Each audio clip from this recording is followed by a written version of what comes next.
संविधान सर पे लेकर के नाचने वाले लोग चमड़ी के रंग के आधार पर मेरे देशवासियों का अपमान कर रहे हैं।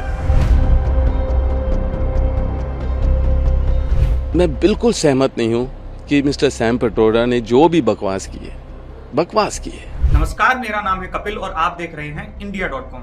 हाल ही में सैम पित्रोदा ने इंडियन ओवरसीज कांग्रेस के पद से इस्तीफा दे दिया है। आपको बता दें कि वह अपने कई विवादित बयानों के कारण सुर्खियों में बने रहते हैं। आज हम अभी हाल ही में उनके द्वारा दी हुई विवादित टिप्पणी और इसके बाद खड़े हुए बवाल पर चर्चा करेंगे। साथ ही उनके कुछ पुराने विवादित बयानों पर भी एक नजर डालेंगे, जिसके कारण कांग्रेस को कई बार मुश्किलों का सामना करना पड़ा है। सैम पित्रोदा ने हाल ही में एक पॉडकास्ट में कहा, भारत जैसे विविधता से भरे देश में पूर्व के लोग चीन के लोगों जैसे, पश्चिम के लोग अरब जैसे, उत्तर के लोग गोरे जैसे और दक्षिण के लोग अफ्रीका जैसे लगते हैं। हालांकि उन्होंने आगे यह भी कहा कि इससे कोई फर्क नहीं पड़ता, हम सभी भाई बहन हैं। भारत के अलग अलग क्षेत्रों के लोगों की संस्कृति अलग है, फिर भी हम एक दूसरे का सम्मान करते हैं। इन टिप्पणियों पर सत्तारूढ़ भारतीय जनता पार्टी ने कांग्रेस पर जमकर निशाना साधा। प्रधानमंत्री नरेंद्र मोदी ने इसे बेहद गंभीर मुद्दा बताते हुए कहा कि देशवासी त्वचा के आधार पर अपमान बर्दाश्त नहीं करेंगे। ये शहजादे के फिलोसोफर एंड गाइड अंकल ने बड़ा रहस्य खोला है। उसने कहा है कि जिनका चमड़ी का रंग काला होता है ये सब अफ्रीका के हैं।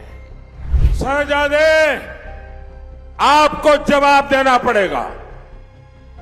चमड़ी के रंग के आधार पर मेरे देशवासियों का अपमान मेरा देश सहन नहीं करेगा और मोदी तो कतई नहीं करेगा।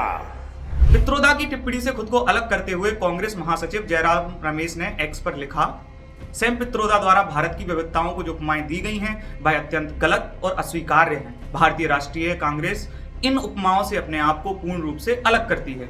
लेकिन आपको बता दें कि यह पहला मौका नहीं है जब पित्रोदा की टिप्पणियों ने विवाद खड़ा किया है। इससे पहले भी उनके कुछ बयान हैं जो विवादों में रहे हैं। उदाहरण के लिए पिछले ही महीने पित्रोदा ने संपत्ति के पुनर्वितरण यानी कि इनहेरेंट टैक्स के मुद्दे पर भी बात करते हुए अमेरिका में विरासत कर का उल्लेख किया था। उन्होंने कहा था कि अमेरिका में विरासत कर पर टैक्स लगता है। अगर किसी के पास $100 मिलियन की संपत्ति है और वह यदि मर जाता है तो वह केवल 45% अपने बच्चों को ट्रांसफर कर सकता है। इस बयान पर भी जमकर बवाल हुआ और भाजपा ने इसे आड़े हाथों लिया। अब भाजपा ने इसे अपने चुनाव का प्रमुख मुद्दा भी बना लिया है। इसी तरह पित्रोदा ने 2019 में यह भी कहा था कि मध्यम वर्ग को स्वार्थी नहीं बनना चाहिए और उन्हें ज्यादा टैक्स देने के लिए तैयार रहना चाहिए। इसके बाद कांग्रेस को सफाई देनी पड़ी, अगर वह सत्ता में आती है तो मध्यम वर्ग पर कोई अतिरिक्त बोझ नहीं डालेगी। इसी तरह 2019 के चुनावों के दौरान सिख विरोधी दंगों को लेकर भी उन्होंने एक बयान दिया था। उन्होंने कहा था कि 1984 का दंगा हुआ तो हुआ, उसकी बात क्यों की जा रही है। इस पर भी कांग्रेस को किनारा करना पड़ा और पित्रोदा को इसके लिए माफी भी मांगनी पड़ी थी।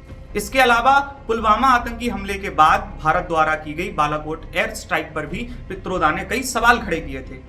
उन्होंने कहा था कि अगर कुछ आतंकियों ने हमला किया है तो क्या पूरे पाकिस्तान को इसकी सजा दी जानी चाहिए।